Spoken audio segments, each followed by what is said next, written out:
All right. Well, welcome to the second installment of Teach the Prof. We have Eric the Young God.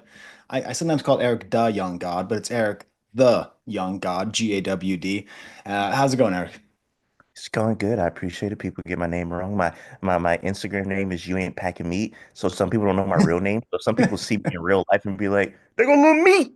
So I would rather be the God than little meat. Yeah, Lil Meat is not what you want to be known as. So he's going to be teaching us about Jacksonville rap, what it is, what it isn't, because he's actually from Jacksonville. So the thing I don't understand just about you, and we're going to talk about you as well. Eric has like the craziest history of interviews. Like you're like the Charlemagne the God of like the underground. I don't even understand. Like you've interviewed everybody, and I just need to make sure everyone knows that because the algorithm hides you from me. I don't know why, but like I had to like look. But you just interviewed Redman. What was that like?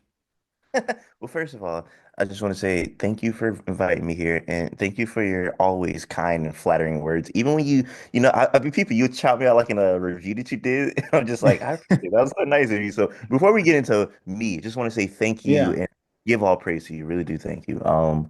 But no, the Redman thing came about literally an hour beforehand.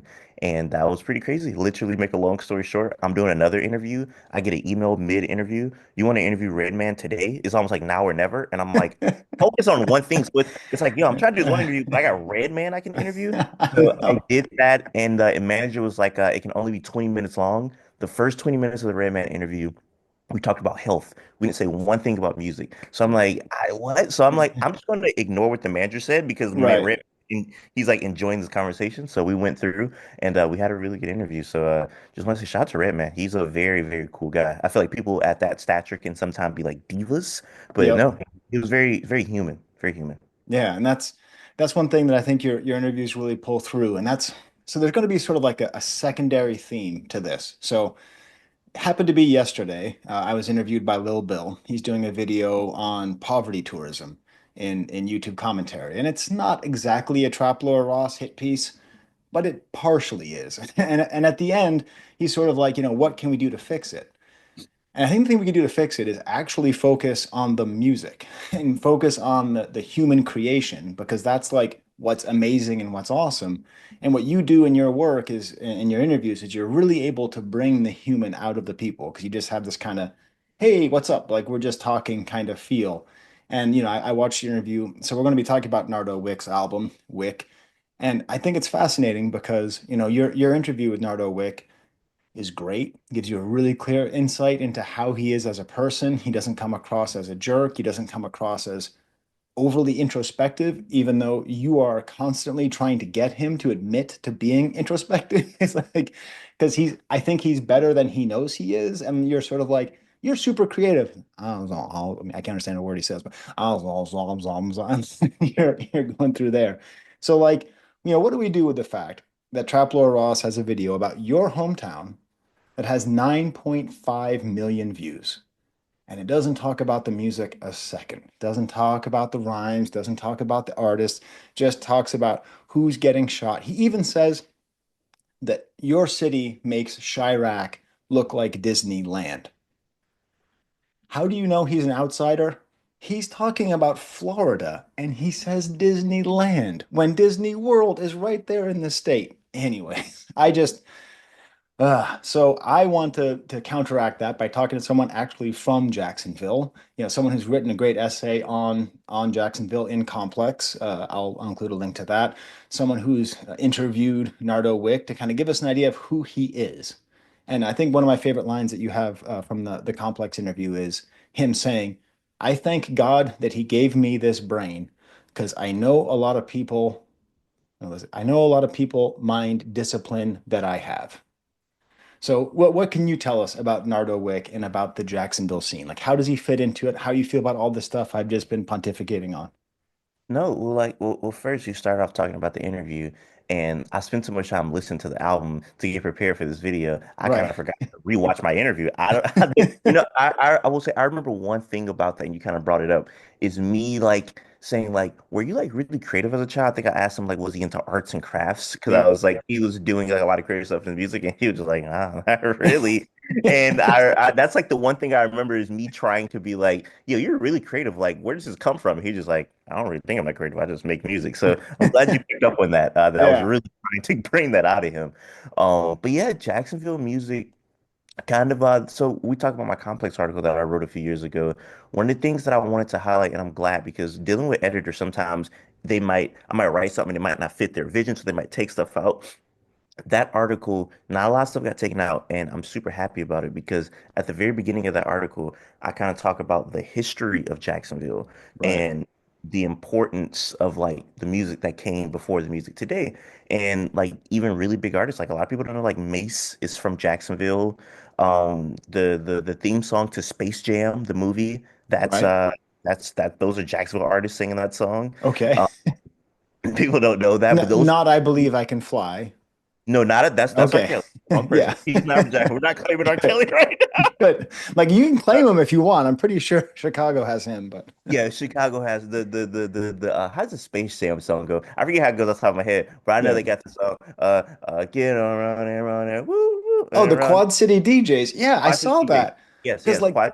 okay, so this is the thing. Jacksonville is bad at marketing because Quad Cities is actually a part of the country that's like in between like Iowa and a couple other places. Mm, Like you can drive through it. But I looked it up after reading your article that quad is a Jacksonville term for bass.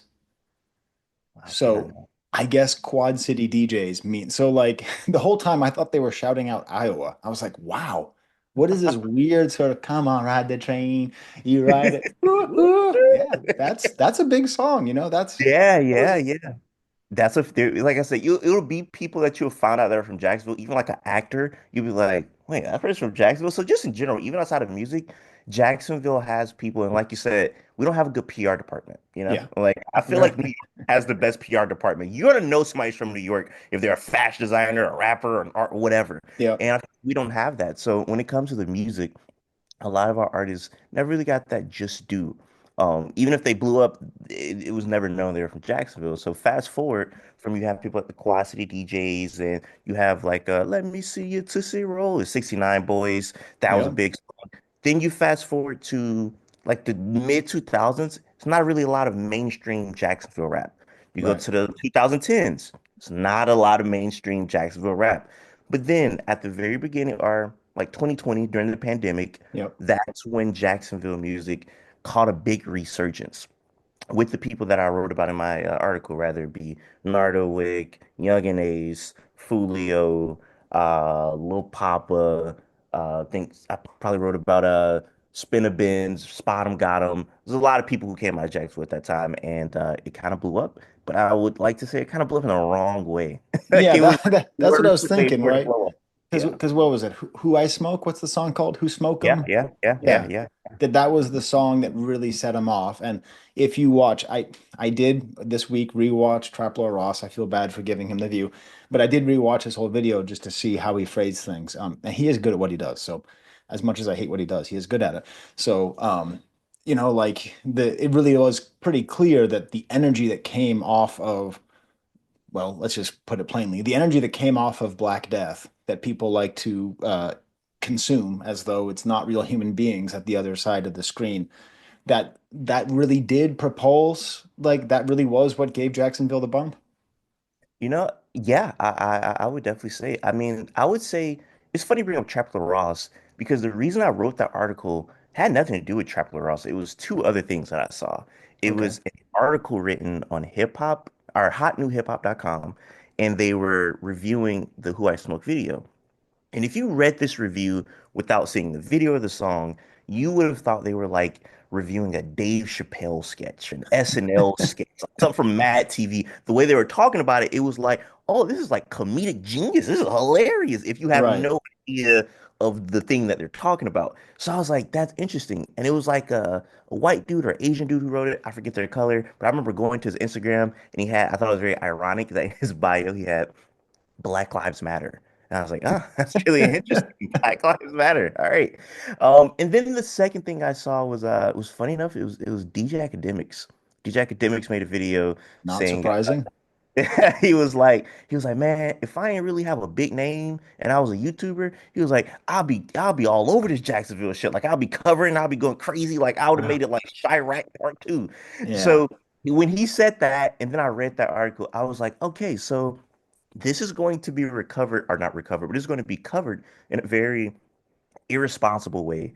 And Right. I mean, who am I? But I was just like, I have this thing going with Complex. They're a huge thing. So I was like, Yeah. if I could get this article out, and it'd be like on a huge platform, maybe I could like, because like I'm not gonna lie, I complain about stuff all the time, rather if it's music, society. I'm like, man, what's going on? It sucks, da, da, da. But I will say that I feel like I don't do a lot of contribution. Like I just kind of sit back and complain. I was like, I could sit back and complain, or I could just put a small contribution, just this article, Yeah. and talk to these people. So, not to talk your head off, but when I did these interviews with Fulio and Young and Ace, the main suspects of the Who I Smoke drama, Right. I don't know, like I kind of tapped into like it was more than an interview. Like I didn't even upload the Young and Ace interview, but it was more than just like a hey, bro, we're around the same age. We're from Jacksonville. We're black, and I'm just gonna like talk to y'all. And it's just like, what I'm saying? Like, bro, it's much more Yeah.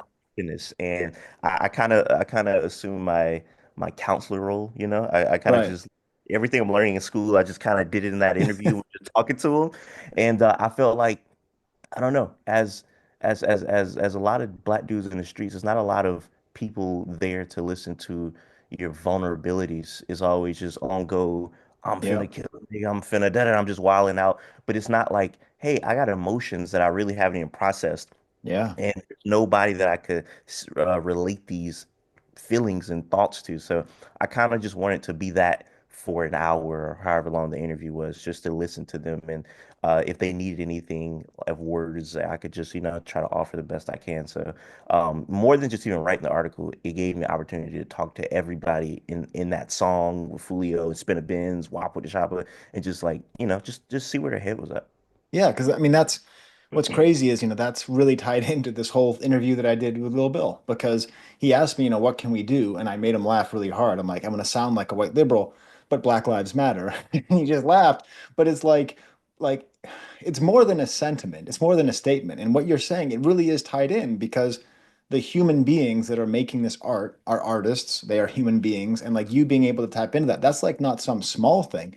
That's like the only act of resistance we can realistically have, without actually, being a social worker or whatever, some kind of community organizer. The only thing we can do as music reviewers or people who think about music is just do what you did. And when you interview them, don't say like, "So, are you going to spin the block on Young?" Yeah, yeah, Like, yeah, yeah, yeah. because, I think I had because, watched one of the interviews and somebody was asking like, "So how many bodies you got?" or something oh crazy my like that. God, And I'm just like, I want to be the antithesis of that. And that's really quick, right. I feel like I say this on my channel all the time. People like make fun of me for it. Like you say this every interview, but this is like not my channel, and this is really I feel like kind of pertinent to what we're talking about. I am in school to be like a therapist, a counselor. I'm getting my master's degree for that right now, Awesome. and with that, like within like however long, I want to like open up somewhere where like it is aimed to like inner city kids, people who probably wouldn't even have the money for therapy, probably people who never thought about going to therapy. So doing stuff like this is like, a part of like my mission goal in life, you know? Yeah, I mean that's if you're religious, that's God's work. If you're not religious, that is the moral imperative that I think we all have to try to do our best. And that's, everyone subscribe to Eric the Young God. If this hasn't convinced you this first 10 minutes, because that is what really matters. And that's why it all just happened by chance. Like I almost wasn't going to review Nardo Wick. And then I listened to one lyric in one song. It's one of my favorite lyrics of rap this whole year. I believe the lyric is your B word is like me at basketball with how much she sucks.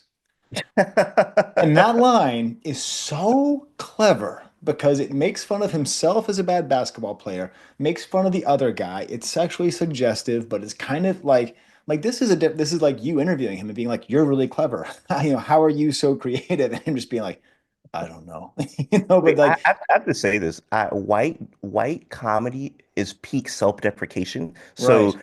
that was That's damn near him getting true. him like his white comedy bag with him saying something like that. That's super duper That's funny. funny. Maybe that's why it resonated with me. Yeah, I was like, but just like, I yeah, it worked on every level. know for sure. I was gonna say before we get too far, before we leave the article, I do want to tell a funny story about Nardo Wick's mom Okay, that let's hear I it. had that I don't feel like she would probably care me telling. Um, so when I wrote the article, my mom was worried because she was just like, "You live in Jacksonville. I don't want you to write anything." Like she's thinking like somebody gonna kill me or something. Like she's just like she's just being a mom and just worried. She doesn't want anybody to take anything the wrong way. Yeah. So Nardo Wick's mother is his manager. Wow. So setting up the interview, he has a momager. So I call his mom and I'm setting up the interview and she's almost sounded like my mom. She was like, I don't want my boy to be in none of this mess, like all of this like killing, talking, like he ain't a part of none of this beef, da da da. And I'm like, yes, ma'am. Like my mom, I'm like, you sound like my mama right now. Like you, like, trust me. Like I'm not about to ask him who he beefing with or who that. I'm like, that's the opposite of what this is. So, just want to say shout out to Nardo's mom. Yeah, yeah, that's awesome. I mean, this I'm telling you, like the stories that you're collecting, like that you're really collecting some really great stories that really aren't told because people aren't asking the same questions that you're asking. Or if they are, they're not able to, like the fact that you're from where he's from, that you're similar age, have a similar life experience, similar background, that whole thing. Like that's really special. And it's funny because the I've only done two of these Teach the Prof sessions, and the other one was with JF Musics, who's in London, and he's like finishing his studies as well. So it's funny that I'm like gravitating towards people who are like doing studies while I'm still a professor. Anyway, that's it's very funny. But yeah, so that kind of creativity of Nardo Wick is really the stuff that jumps out to me. And he seems like I don't know, is he like super respected? Is he considered like the king of Jacksonville? Or I mean, maybe you don't know because you're in grad school and you might not have your ears like exactly to the street while you're trying to figure out how to get a master's degree or whatever. I always say like when I become like an old man, I'm like I wonder will like because I will say I feel like I do still like have like I know what's going on in Jackson. Like I know who Yeah. everybody's like popping or whatever. I'm like when I get like 50, 60, I'm like if I'm still a rap fan, well I know what the youth is listening to, you know? I don't know. That's why the internet's great because the internet doesn't care how old you are. So, Yeah. I can Yeah. tell you as someone who's almost 50, like, I mean, I'm not like tapped in, but I can find out what people who are tapped in are saying without any barrier. So, It's funny because Nardo Wick come up versus let's say Fulu and Young and Ace is very, very, very different, like stark different. Because I know a bunch of people that know Fulio. Like one of my best friends, like went to school with Fulio. I heard about Schoolio. I heard about Fulio when I was in school, when I was in high school. when He you're in had a song Schoolio, called Yeah, when I was in Schoolio, I heard about Fulio. He had a song with this rapper he used to rap with named Soldier K called Dirty Sticks. Dirty Sticks had everybody going crazy. That was like the most popular song. Young and Ace I heard about was in high school because he has a song called Fuck It, which was had everybody going crazy in Jacksonville. So people like knew about Young and Ace before he blew up. Da, da, da, da. Nardo Wick came out of nowhere. Like yeah. in a sense where I thought I don't think I've ever said this publicly. I thought Nardo Wick, I was like, did they genetically engineer Nardo Wick and drop him in Jacksonville? Because I was calling people like, bro, who you went to school with him? Who's Nardo Wick? No, I don't know who he is. Nobody knew who Nardo Wick was. So I was kind of skeptical of That just that came through in the interview. You asked him like, "What high school did you go to again?" Like you were trying to figure out like there's some kind of secret magic to being from yes. Jacksonville. Like, are you really from Jacksonville? I didn't know. I forgot I even asked him that interview because I'm like, well, Yeah. where out of town you grew up on? Like, nobody knew who Nardo Wick was because usually, as you know, as of this isn't specific to rap, but usually when somebody's blowing up, they're blowing up like in their city first. You Yep. know, like the city may know them. He blew up on the internet first. He did not blow Right. up Jacksonville first at all. So I do just want to make that difference that he was much different because when he dropped, not Who I Smoke, but he dropped All the it's, smoke? Something like that. Some it's smoke so something similar to Who something. I Smoke. Hold on, I'm gonna get it right now. Okay. He dropped his song freaking Who Won't Smoke with Me. That's what it Right. was. And that didn't have like a local buzz. It just blew Mm. up on the internet. And we then found out he was from Jacksonville. Like, oh, okay, he's from Jacksonville. Okay, that's interesting. And that like just took I can't say Jacksonville by storm. I just took like kind of the nation by storm. That was a really popular song when it dropped, Yeah. and everybody was listening to it. He dropped his album after that that had a lot of songs that people loved, and he took a long break from that album to this album. That album dropped in, I don't know, let's Like see. 22 or something. Yeah, that album dropped in 2021. That's how Oh long ago yeah, that. because I remember thinking about reviewing it, but I didn't. Part of my issue is I'm a northern snob. I'm an East Coast snob. So it's like for me to hear southern rap and like I try at least every couple months to do something that's kind of trap or whatever. And I didn't have it in me last time. But I think I'm gonna go back and revisit that because I really like this project. But yeah, so Yeah. he took this long break. What was that break about? Do we even know? Also, quick little tidbit. I think I said this when I did your interview. I gotta show you some songs that I feel like you've never heard. That's I like bet. super southern, but you would be like, "Well, it's interesting." So we'll Yeah, get to that yeah. later. I definitely Yes. want to do that. Keep teaching. I want to keep learning. For sure. But no, I have no clue why the break happened. Um, I mean, I what was that 2023. I was backstage doing interviews at the show and he headlined it. So he was still active. He was touring and he was doing shows and stuff. But as far as like putting out like an album, I don't know what the break was, but that break, I say that to say because you said he got the King of Jacksonville.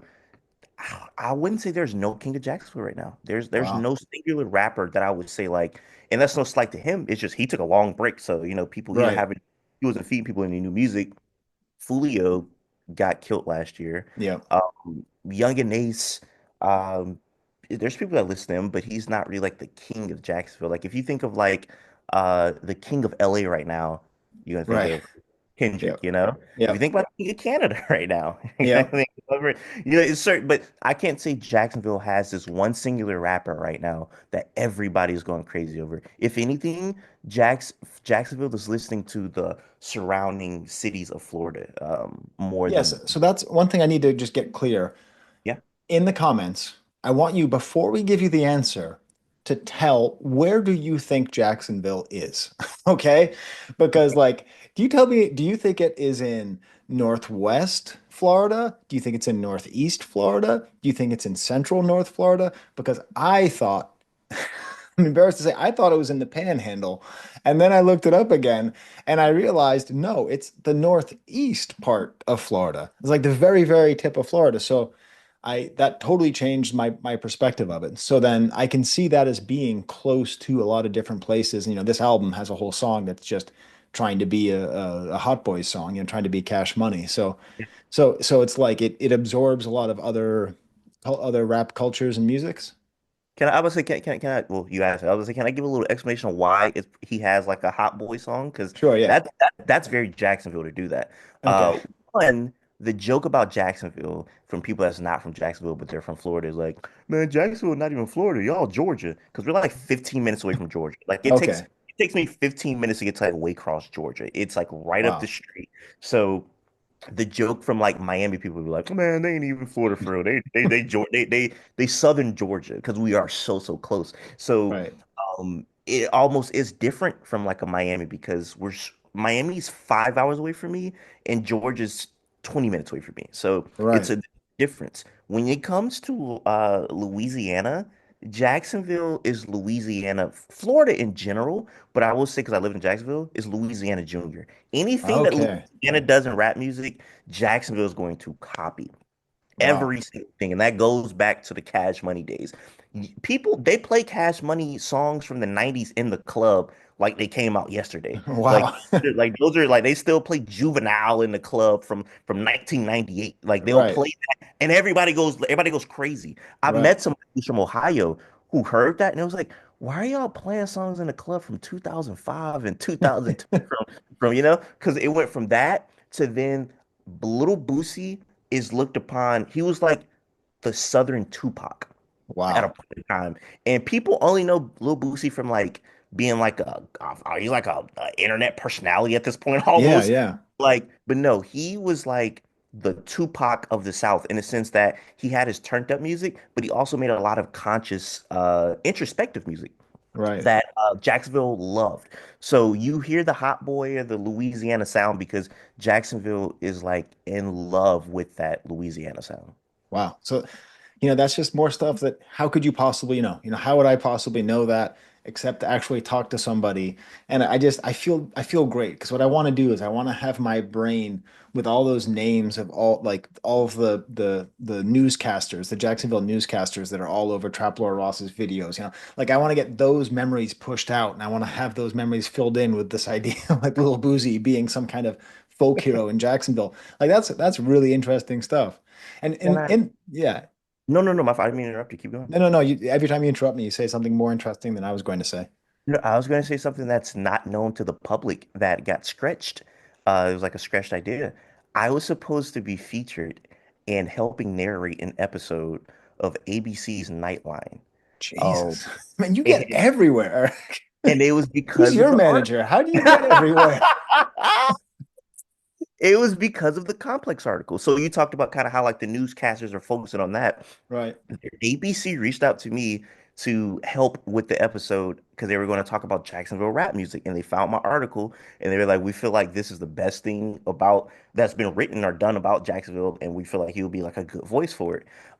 They never did it. I don't think they're going to do it. It was like 3 years ago, but Oh, wow. I want to give ABC their credit that at least they thought enough to like, hey, let's include this guy from Jacksonville, not from Right. York or UK or something. So I thought that was Right. Wow, that's awesome. Well, in case anyone from ABC is watching this, don't contact me. Contact Eric the Young God. I can't even do the accent. So, all right, so let's talk a little bit more about Nardo Wick. I think when I first heard him, I just thought, okay, he's just 21 Savage, and there is similarities, but there's a lot of differences. Like he doesn't lean so hard. He basically doesn't have any ad libs, and he's way more ASMR. Like there's just so much of him rapping that is just really oddly intimate, and he does a lot of stick talk. But like in your interview, you mentioned, you talked about how he didn't smoke and how he just is like, oh, seriously, I don't know how, I know if you're from the South, you can understand, but I was But he's really different. straining. He has like he's not really articulating it like this man got like a Yeah. slur. Like he's different for Yeah. sure. But but and like there isn't much drugs in this album, which is really nice because like, like there's sort of the cliches of trap, you're gonna hear guns, you're gonna hear drugs, you're gonna hear lean, and you're gonna hear women. And it's like, well, there's the guns and there's the women, but the other aren't so much in there. Although there is one reference to perks in this album, so it kind of bugged me because I was like, I believe that was the only reference. I was like, oh, Mm. you almost made it all the way through without hitting the cliche. But I think that just points to the fact that he's just kind of an odd guy, and I think that comes through in the interview. I mean, odd in the best possible way, just like sort of goes to the beat of his own drum. He doesn't seem like he's actually trying to follow whatever's hot. This album, like it vacillates between total, like a real push towards originality and then just kind of sliding back into something more predictable. Maybe a quarter of it is like pop.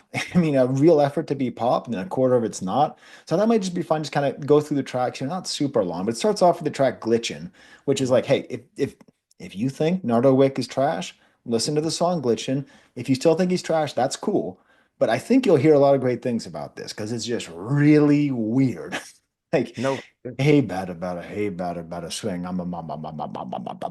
So what is going on with this guy? no, he has his own thing, and I'll be remiss because you made the comparison to 21 Savage. When I first heard him, and a few people in Jacksonville first heard him, there's a rapper in Jacksonville named Hmm, Reese Montana.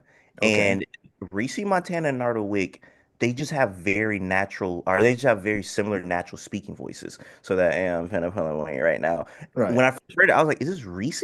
And I was like, oh no, Wow. that's Nardo Wick. So that was like 21 Savage and Reese Montana were the first people that I thought about. And like on Glitchin', he has that, I'm just gonna pull up and glitching. My always say, somebody my finger itching or whatever. So Yeah. that actually is one of my favorite songs off of the album, Glitching for sure. I Yeah. agree. And it has this really, it feels glitchy. And Yeah. I mean, I guess there's other rap songs about glitching. I can't really think of what they are. It's a pretty interesting idea, having a sort of weirdly technological, glitchy feel, and it goes really well with his flow and just his oddness, and just a hey batter, batter swing.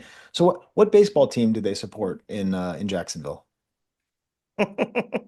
We got, Marlins, I would say we Rays, have two Florida teams. We Braves. have the Rays and we have the Marlins, but I mean, I know man, you're a Patriots fan. You said I that in our am interview, so that I am a I can't Patriots even fan. make all my Bortles joke. I told my kids that I was interviewing you today, and they went Bortles. I'm like, yeah, no, he's actually a Patriots fan. That's hilarious. Yeah, like so, bro, like in the South or in Florida, football is everything. So, Right. s- like, it's just Don't not even that have an common. opinion on a Yeah, baseball team. like my granddad's favorite team is the Braves. Right. So it's much more of just like a whoever you like or whatnot. But yeah, it's more of just like college football and football down in Yeah. national down here. Yeah, that makes sense. Then the next track is Hello, and it actually feeds in pretty well from the last song in terms of its weird production, which to me, so like my thing is like the trap drum beats, I find it oppressive. It's not even as good or bad. It's just at a certain point, like if you're listening to like track 11 and it comes in, it's just a little bit much. So anytime there's like music that is trap but is also other stuff, the way it comes in is cool, kind of like dusty, chopped up soul sample, and the everything's like this theme of like kind of helplessness that he seems to be talking about. Like he's saying hello, like hello, hello, right? Is that how you read it too? Yeah, I thought about the Adele song. The Yeah. Hello with me and you waiting for it. I thought about that when I first heard it. But no, yeah, this is like those two songs like back to back when I first heard it. So I listened to the album a few times. And the first time I heard it, I actually really didn't like the album at all. Okay. I was like, this is whatever.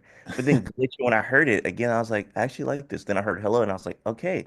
And it started to become like one of those things where I had to listen to it a few times for it to Yep. grow up. And Hello and just back to back, I feel like those are like two good ways to start off the album, just to know what you're getting into. Like I feel like those are like, okay, so this is what this album is about to be about.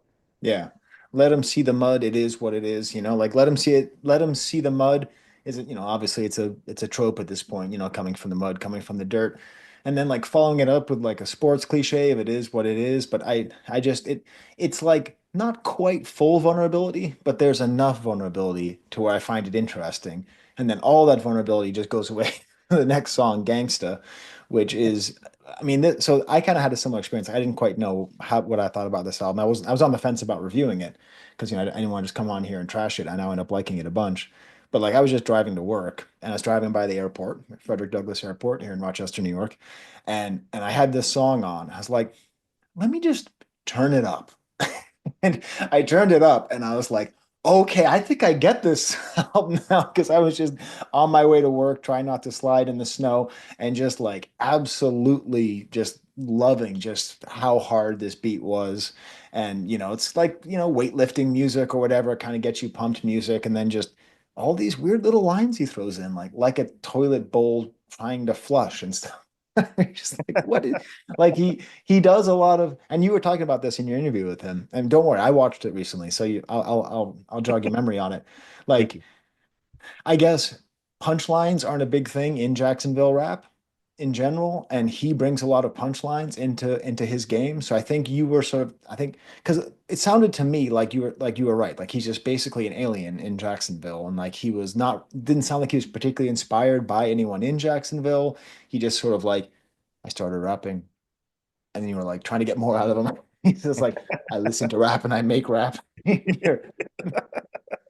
So No, yeah, for sure. That's a great description. He's an alien in Jacksonville for sure. Because even though I said like he kind of reminded me of like Reese or 21, he definitely is doing his own thing, you know? Like he's not somebody in Jacksonville where it's like, oh yeah, he just sound like everybody else making music down here. He's definitely his own entity. And like just listen to this album or his last album, it shows like, yeah, he's his own person for sure. and I think that's great because you have a song like I Don't Think, the next track, which has this totally bizarre opening where like everything starts winding up. And I mean, he's not producing the tracks himself, but rappers do have a lot of choices in beat choice and beat selection and how to do it. And it's really cool because it starts winding up and these like kind of guitar sounds going. And then, being the northerner that I am, I hear the trap beats come in. I'm like, shit. Like I thought we were going. But still though, it like develops nicely and the these like bass bends come in and then he starts like getting funny and he starts doing the fee fi fo fum like rhymes in the middle. I don't know. What do you think of this one? That's another standout for me. I don't think was I actually checked out Apple Music, like I guess the most popular songs that have like a little star or something by them. Okay. And that didn't have one. And I was like, huh, interesting. I thought this is like one of the more like standout songs that I thought like people would be like listening to. But no, I don't think it's definitely a super duper standout. I'm also so sorry if like I'm not giving super in-depth research No, because it's I great. did just hear this album for the first time yesterday because I hadn't heard this album. So No, I'm still, you know what I'm saying, just trying to no, soak it it's all. great. I mean, I hit up Eric like a day like yesterday. I was like, "Hey, do you have any thoughts on this album?" And I just sort of threw it out there like, "Would you want to come on?" He's like, "Yes, absolutely. I want to come on. Let's do it. Let's go." So yeah, no, I'm like you have already said you've already helped me exactly how much I wanted help. So this is now just a couple dudes talking about the album. So No, for sure. yeah, Stand and out. Definitely yeah. stand out on the album for sure, though, for me. And then HBK, I'm really on the fence about because like I don't think I want 21 Savage on a Nardo Wick song because I'm already like associating them. But then you do actually sort of hear the difference a little bit better when you hear next to each other. And just like, okay, the theme of being a kind of guy who breaks women's hearts is kind of tired, and we've heard it 1,000 times. But just the way he just delivers HBK Heartbreak Kid, like it's he's got the whatever the charisma, whatever that is, that makes it work for me. So it's kind of a boring beat. It's definitely not a standout, but also I don't know, as far as like songs that everyone's going to skip to because they like 21 Savage, it's not terrible. Yeah, like I said, it's one of those things where you could think about it being like a little redundant because the similar type of styles that they both have or whatnot.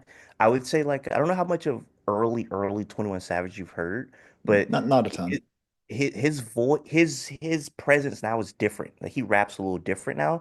Nardo Wick is more similar to like early 21 Savage where because I feel like 21 Savage might have a little bit more life and personality sometimes. 21, like he gets a little up Yeah. he didn't always have that. Nardo kind of raps like he, because sometimes Nardo could sound almost like empathetic or not excuse me not empathetic but what's the opposite of empathetic not Apathetic? yeah apathetic. He Yeah. could sound almost like he just doesn't have emotions when he raps. Like he's just Yeah.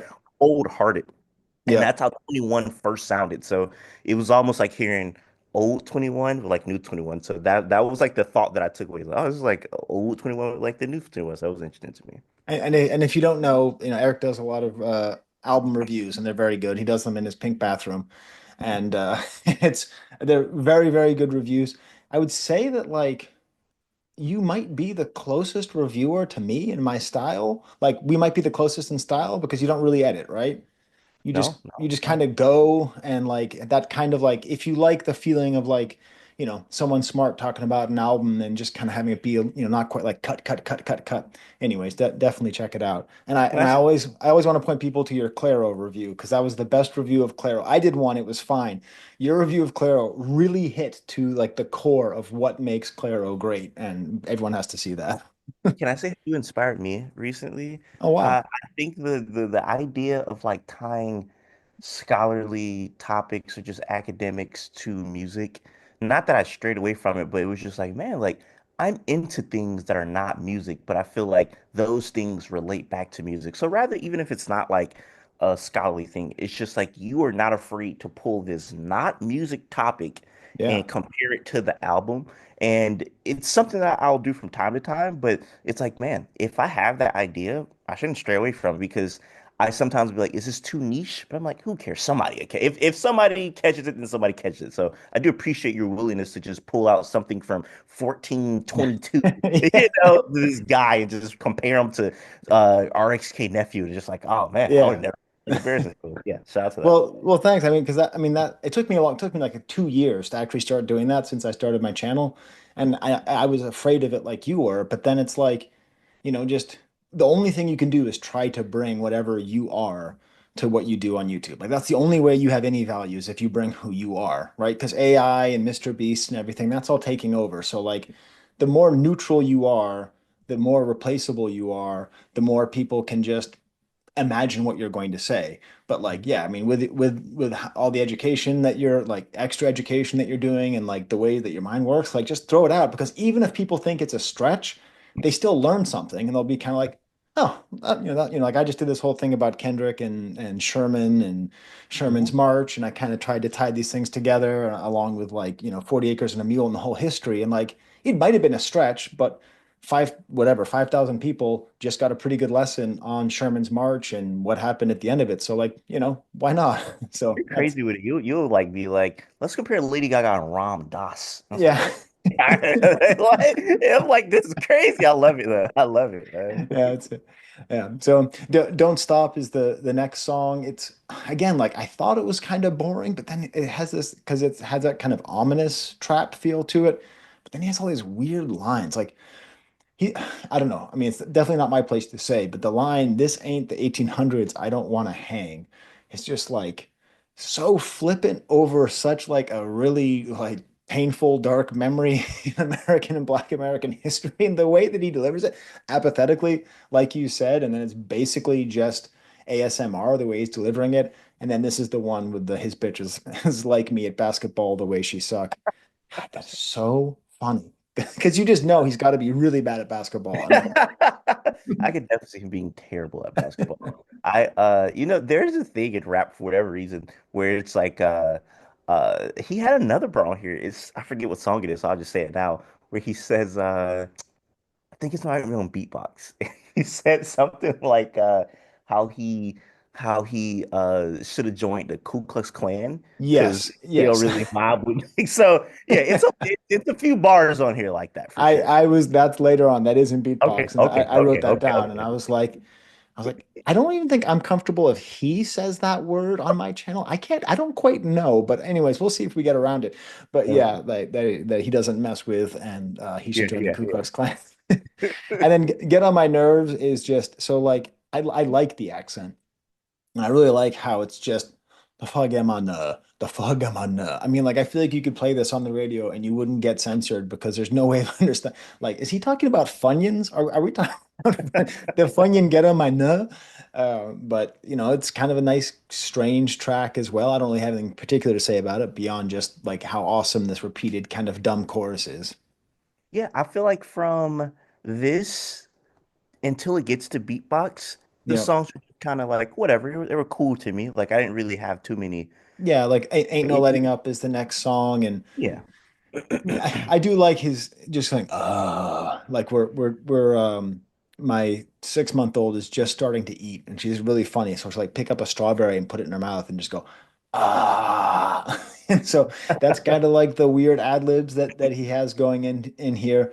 Yeah, and then we get to beatbox. And beatbox is like simultaneously the best and the worst of this album. I think it's the best because it's like, what a cool idea. Rappers using beatboxing again. But then they just pocket it and pitch it to absolute death so that you can tell it was just looped or just synced up on Fruit Loops or whatever music program they're using. So it doesn't actually have the vibrance of beatboxing. But still, I've never heard anything like it. So I don't know. Was that what you were thinking? I was thinking that same. I was like, what other songs? I was like, I feel like there was a big song once upon a time where somebody was beatboxing and rapping, but I was like, I also have like the 80s and like Dougie Fresh doing it or something like that. I was trying to think of like a more recent example. I couldn't, but I was like, I feel like it's something, but I couldn't think of anything. So I was like, it was creative. And this was kind of what I was getting at with Nardo Wick that I like. So I really do like this song because I was like, Yeah. this is creative. I liked all the bars in this song. I thought it was very funny in this song. This is the Yeah, song where tons of punchlines. tons of punchlines. This song where he said that he might renew his KKK membership card. Right. But yeah, no, this I had a lot of fun with Beatbox. Beatbox was definitely something that even though I said like I only heard this album like a handful of times yesterday, this stuck out in my brain. This was one of those ones like, okay, I actually had a lot of fun with this. Yeah, and that's if you can do that in a mainstream rap album, you are doing something really good because sometimes you'll listen to an entire mainstream rap album and it'll be 24 tracks and an hour and 74 minutes. And then at the very end of it, you're like, was there anything that stood out to me? And this album has a bunch of stuff. The Yeah. next track just felt like it was just trying to be a radio hit with ATL Jacob. And I like the sound, it sounds pretty good, but it just feels like he has this whole thing on the back half of the album where he's trying to play up his role as like a lover boy, but he's like he's sensitive, but he'll also quote "fuck you" back into place, like trying to play that kind of line of like how tough is he? Um, so like I don't want you to explain this to me, nor anyone in the comments. You be the rain and I'll be the umbrella. I sort of understand how that's a sex line, but I don't think it actually. I put way too much thought into figuring out how that works as a sex line. And as far as I can tell, it's impossible to be sexy and an umbrella at the same time. But just we're just gonna let that one go and let everyone just respond to the comments if they want. That's hilarious. No, I agree with your take though about the song. I did like the beat. But yeah, I knew what this was for. I could tell, Yeah. like you said, Yeah, and then definitely. same thing with the back to back with the future feature, the future. Just just future is saying back to back to back to back, and like man, it's a good future feature because he just does future stuff, and no one can do what future does. Like just show up and just say the same word 5 times in a row, and you're like, why do I like this song? And I like how he's doing his kind of high energy future stuff on this beat. Maybe because the music isn't like lean based, doesn't Yeah. really feel that way. Talks about having the his Range Rover in matte black. And I was wondering, is that a Florida thing, having your cars matte and not glossy? Because I think that's such an ugly look. But it's like, why I would you think that want? I think that's just a rapper thing. Like a lot of Okay. 21 Savage has one of my favorite 21 Savage bars I always think about. He says, back it up, 223s, make a nigga back it up. Had to go back home to change my outfit. The shit went black enough. He just really like things really black. So Yeah. yeah, that's what that is. And then another song all about being a good boy and a bad boy. There's a couple like concept songs on this album where, you'll sometimes see rap scholars or rap critics talk about how there's no three verse songs anymore because of TikTok and all that. And this is a song that really needed one. So it's called Good Boy versus Bad Boy. And the first verse is how he's a good boy and sensitive. And I mean, he does a pretty good job. I kiss you on the forehead twice and tell you that you're beautiful. I want to rub your inner thigh while you tell me about your day. I mean, this is a man who's actually spent time with women. I mean, that right there, that's pretty good, right? Like, especially the tell me about your day thing. Like that's like the sexiest thing you can say to most women. Tell Agreed. me Agreed. about your day. That's And hilarious. then I thought the bad boy would be like, I'm gonna F your friends and all that, but it's not. It's more just like aggressive sexual stuff. So Yeah. I don't know, but it felt like maybe if there was a third verse, he could have developed the intersection between them. I don't know. Did you have any thoughts on this, or are you just thinking about the same terrible lyric that I am? It was more so like getting to this point in the album. I don't. So I didn't say this, but I do prefer his debut album. I Okay. think his debut album sounded maybe because the sound was fresher, but some of this album just sounded a little undercooked. It Hmm. sounded a little like it could have been left in the oven a little longer. Right. So just certain ideas not being fleshed out properly, in my opinion, certain flows kind of being handed me, and like I like getting to this part. That's kind of when I was just like, this is all right, I guess. Yeah.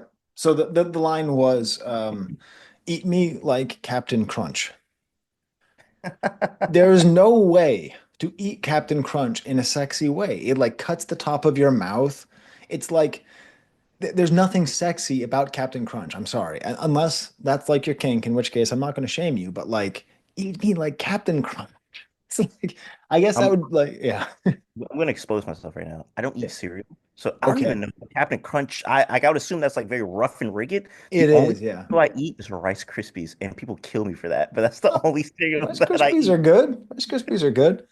The problem with Rice Krispies is that the store brand is like half as good as actual Rice Krispies. So like I Yep, prefer cereals that have a generic that are just as got it. good.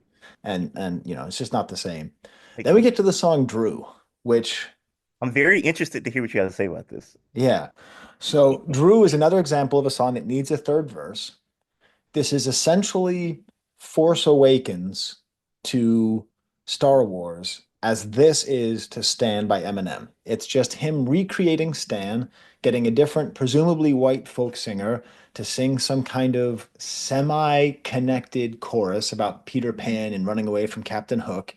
And it's a verse from his Stan, whose name is Drew, writing him a letter, and then him writing back to this fan. And it has spoiler alert, it's pretty well done because the fan says like, "Oh, I live right near you, and maybe I could come hang out with you, and be your friend." And Mhm. he said, "Oh," and then when Nardo writes back, he said, "Oh, I'm sorry. It's been a couple of months. I've been busy. Anyways, I'll send you some money. I'll give you a backstage pass, but don't come visit me because someone just came by my house and I had to shoot them because I didn't know who they were." And then it turns out that it was him that he shot, and it's this kind of like Twilight Zone kind of thing. Um, is the thing that you're wondering is if I know about that thing where his entourage almost killed a guy? No, I was just curious your thoughts on the song. Okay. I was very curious. I didn't think it was about that. Yeah. Just thought this was more loosely based on Stan. Yeah. But man, I thought the concept of this was cool. Yeah. The Stan thing. Um, I don't love the way he was rapping. I don't love it. It Yeah. sounded very just kind of it was like this needs more life to tell a story like this. And he sounded like he just woke up to record this song. And Yeah. the flow is very choppy. Yeah. Um, I didn't like the way he executed this, but the concept was cool. But I feel like you kind of have to, you have to be just like up and alert and rapping. But he was just rapping like this, and the flow's kind of choppy. I didn't like this his execution. Yeah. I mean, I think it's a good explanation of the parasocial relationship. I thought it was a good update of the idea. And then, like, I didn't know about this. I found this kind of randomly. So, a member of his entourage, like, put a dude in critical care because he was waiting for a signature from Nardo Wick outside. And there's a video of it, and it's very upsetting. And like Nardo Wick actually came out and was like, I don't care about lawsuits or whatever. I want to make sure this kid's okay. Sue me if you want. Do whatever you have to do. I'm really sorry about this. Which I saw a lot of people criticizing him, but I'm like, man, that's a response, right? That's what Travis Scott didn't say. Travis Scott didn't come out and say, you want to sue me, sue me. I gotta make this right, and like, definitely have real security guards, not just really violent dudes around you, which is his mistake. But so I sort of interpreted it as like a kind of association with that. But I don't even know how that case has even resolved itself. Um, I don't know if there was a case. And if there was, I would assume they were just kind of like he probably reached out in private and probably took care of medical bills and stuff like that. yeah, Again, like I said, the few interactions I've had with his mother, shout out to his mom, very good mom. So I think he was just raised right. So shout out to right. that. And that makes a huge difference. It doesn't matter where you're from, how much money you have, whatever it is. Like if you're raised well, that will go really far away. Yeah. Have all of me. I just hate this one thing with the hi-hat that goes that little sound. I'm just so sick of that, and it's way too much on this album. So I want to skip Have All of Me because I don't even want to think about that sound. Get to the sort of final track of the album before the bonus tracks. Why Hate? More of a kind of a pop feel. But here he's really, I like this because once again, he's doing something different. He's really trying to mine the reasons for hate. Yeah. And he says, I ain't the one to hate on. I rode the city bus to school. And that detail is like really useful because you understand like the distance that he has, the feeling of loneliness, the feeling of poverty. And he's not saying like, go ahead, hate me. I want all the smoke, all that. He's just Yeah. like, why would you hate me? And then this entire outro where he just talks and he's not like, leave Brittany alone. He's really just saying like, hey, he says, a lot of people hate on a person because they think that person's showing off or they think that person think they're better than everybody. And that ain't even the case. And in reality, that person came from the dirt. Probably came from worse than the motherfucking that's hating on him. So he's just like breaking down the nature of hate and jealousy in his sort of weirdly uh disaffected manner of talk. And I to me this is like is this my favorite song about hate? There's a lot of rap songs about hate. I actually teach when I teach 17th century theater, very often there are haters, like people who are jealous of someone else's success, and the jealousy and anger, like that's what hate is. It's jealousy mixed with anger. And rap music gave us a word for it. So I even if it's in French, I'm like, just go ahead. You can just say le hate because that's what this is. So yeah, I thought this was an awesome ending. No, I thought this was a nice way to close it out.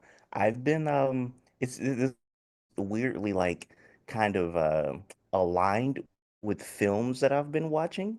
And I thought that was interesting where I was like, okay, I've been watching a lot of like why I hate movies. I was watching this Gene Hackman movie called The Conversation, which then led me to another movie called uh The Lives what is it? The Lives of Others. Oh, And Lives of Others is, I mean, Conversation's great too, but Lives of Others, I need to see that again.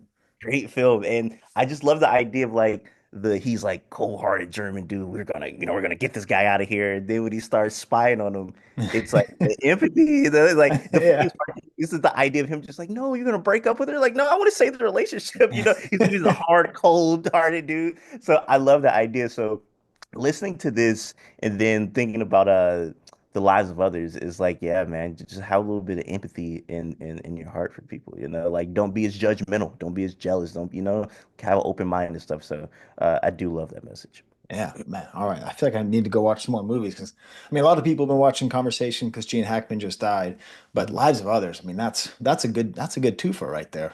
Are you Yeah, taking film classes too or just the social work stuff? I'm minored in film, Okay. bachelor's, and I just love movies. Yeah. I do. Yeah. Yeah, I was on Karsten Rundquist did like an Oscar thing and like, he's a big movie YouTuber and I got on there and I was like, man, movies were like I thought I was going to be a movie critic. Like when I was a kid, that's what I really thought. I never thought about being a music critic. So there you go. And then we get to Hot Boy, which you've already explained very well why it's connected to New Orleans. I was told not to say Nolans. I was told just to say New Orleans. I might just piss everyone off and call it Nouvelle Orléans.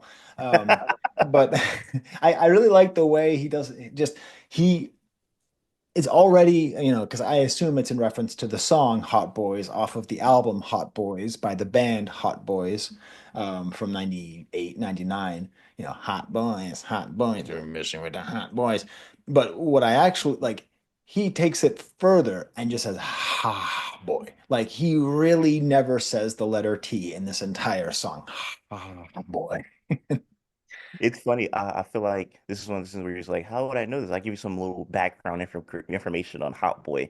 The video was shot in Jacksonville. Little baby came down to Jacksonville, Wow. and you would have thought Obama would have came to Jacksonville. The amount. This was in the middle of like a Wednesday at like 1 o'clock.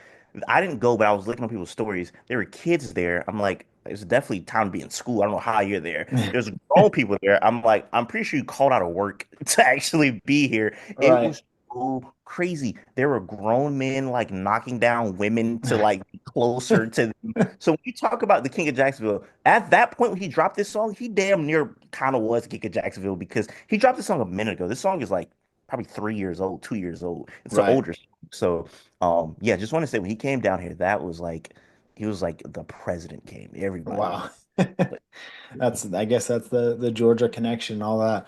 Yeah. Wow. Yeah, that's funny. And when you think about Kendrick too, like how Kendrick's life was changed by watching a video being filmed in Compton. Maybe there's some Jacksonville kid who sees Lil Baby come down and then the album ends with Something by Sexy Red, which I guess is another old song. But this is like Old Dirty Bastard level of bizarre singing at the beginning of the song. And I just wrote in my very professorial tone, I fucking love it. Like this weird wobbly singing thing. Like, who's doing this? Is this him? Is this the producer? Is this Sexy Red? Like, who is coming up with this idea to sing like this? Because I just love it.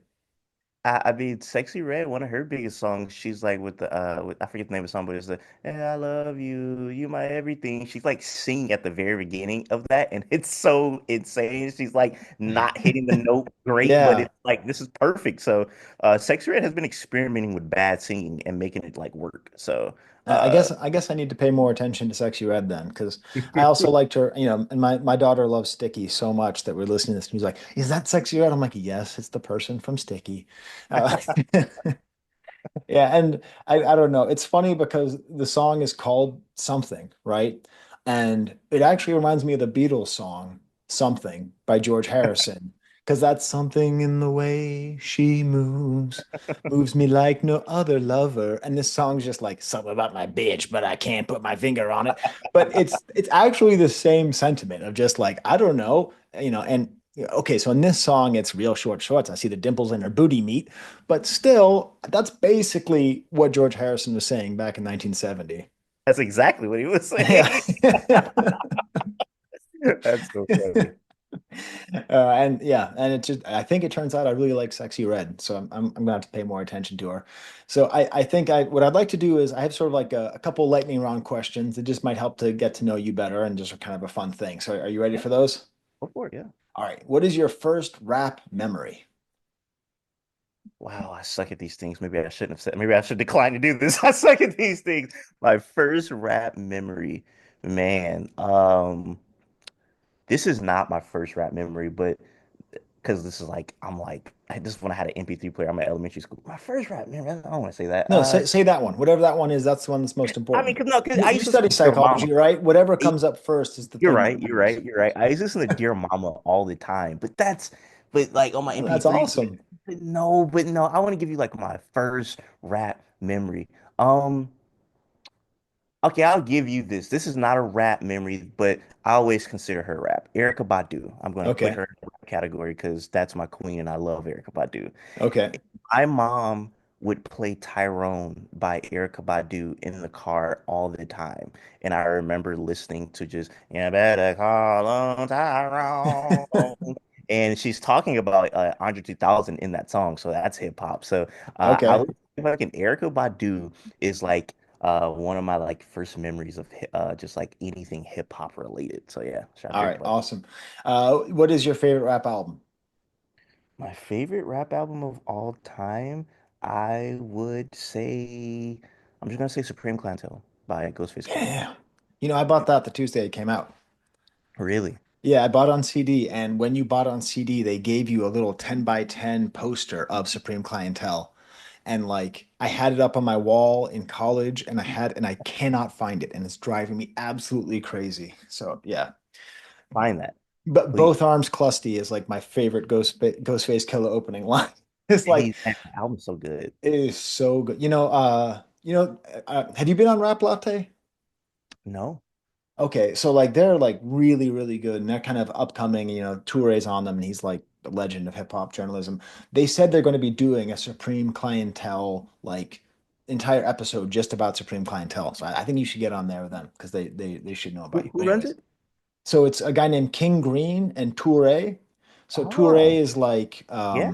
I know like Turret. Russ Simmons like was at his wedding or whatever, like just Yeah. like crazy long time guy. And then King Green is a rapper, and I think he's also a producer, Haitian American out of Boston. They're both out of Boston. But I think, whatever, Troy now lives in New York, and they do a show, and it's like they have a lot of people on. I So yeah, love how you just said I can just get on something with Torre. I don't know Torre. Torre doesn't know me. I can't I do that. I know, but Torre's a legend. the thing that's so awesome is like I want to see you more. I know you're doing your grad school stuff, but yeah, I want to see you more. So who's your favorite rapper right now? Not necessarily of all time, but like who's your favorite rapper right now, if you had to say? Um, my favorite rapper right now that I've been listening to, um, my favorite rapper of all time is at this point Kendrick. He used to be Ghostface. So Yeah. I want to say Kendrick, but he's my favorite rapper of all time. So my favorite rapper right now, ooh, I'm going to say I got a good one. Rob Banks. Okay. All You want right. to you want to know who Rob Banks' father is real quick? Lloyd Banks? You'll never that's so that's a good guess, I guess. No, real music royalty, Shaggy. Wow. Okay. Yeah, I own a couple of Shaggy CDs as well. Yeah. Wow. Okay. Well, His Rob son is Banks. probably my favorite rapper right now. Yeah. Okay. And then what is your sort of biggest influence on you on like your sort of hip hop scholarship or your YouTube stuff or your entry like the hip hop commentator or intellect that you are? What was the biggest influence on you with that? YouTuber named Nick Bag TV. That's one I don't have to think about. Nick Nick Bag Bag TV. TV? He doesn't exist, or he's alive. He just doesn't do YouTube anymore. He just deleted from Earth. But no, his channel is deleted on YouTube though, so Oh no. it's not really a lot of like any remnants of Nick Bag anymore. But if Nick Bag stopped, if he didn't stop doing YouTube, I probably wouldn't be doing YouTube. I literally started doing YouTube because Nick Bag kind of stopped out of nowhere, and Wow. I was like, man, he used to be my like review guy. Like he had this thing where he'd be like, "Was the album dope or nope?" And he was so funny. And I didn't even think about this, but he starts off his videos. He says, "What's going on? It's your boy."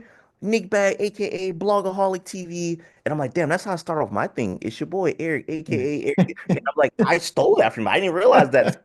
Nick Bag, by far, he's super funny. He was super like controversial because he would just like he would hate things everybody loves. So yeah, Wow. Nick Bag is somebody that I always give flowers to because he was really, really good. Have you interviewed him? Nick Bag is like a ghost. Wow. All right. Well, that's awesome. Wow, that's a great answer because that is very mysterious. Great.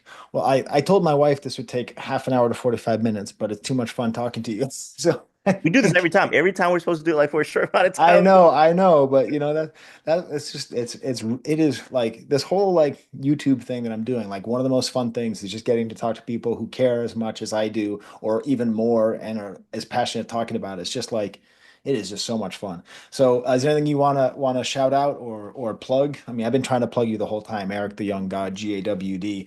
If you are subscribed to me and not subscribed to him, then you are going against my will. So, just know that. You shouted out everything that I could much better than I could. So thank you for How this. how close are you to being done with your studies? Are you going for a master's or doctorate? Master's right now. I do my internships and practicum this year, and I finish next year. Wow. So yeah, I'll get my master's next year. All right. Well, if you can do that and YouTube at the same time, that's pretty wild. Yeah, I'm trying. All I'm right. trying. Awesome. So I'm gonna hit stop on the recording. And all right. So how do I do this in a way that looks cool? There's no way to do this that looks cool. The camera's over there somewhere.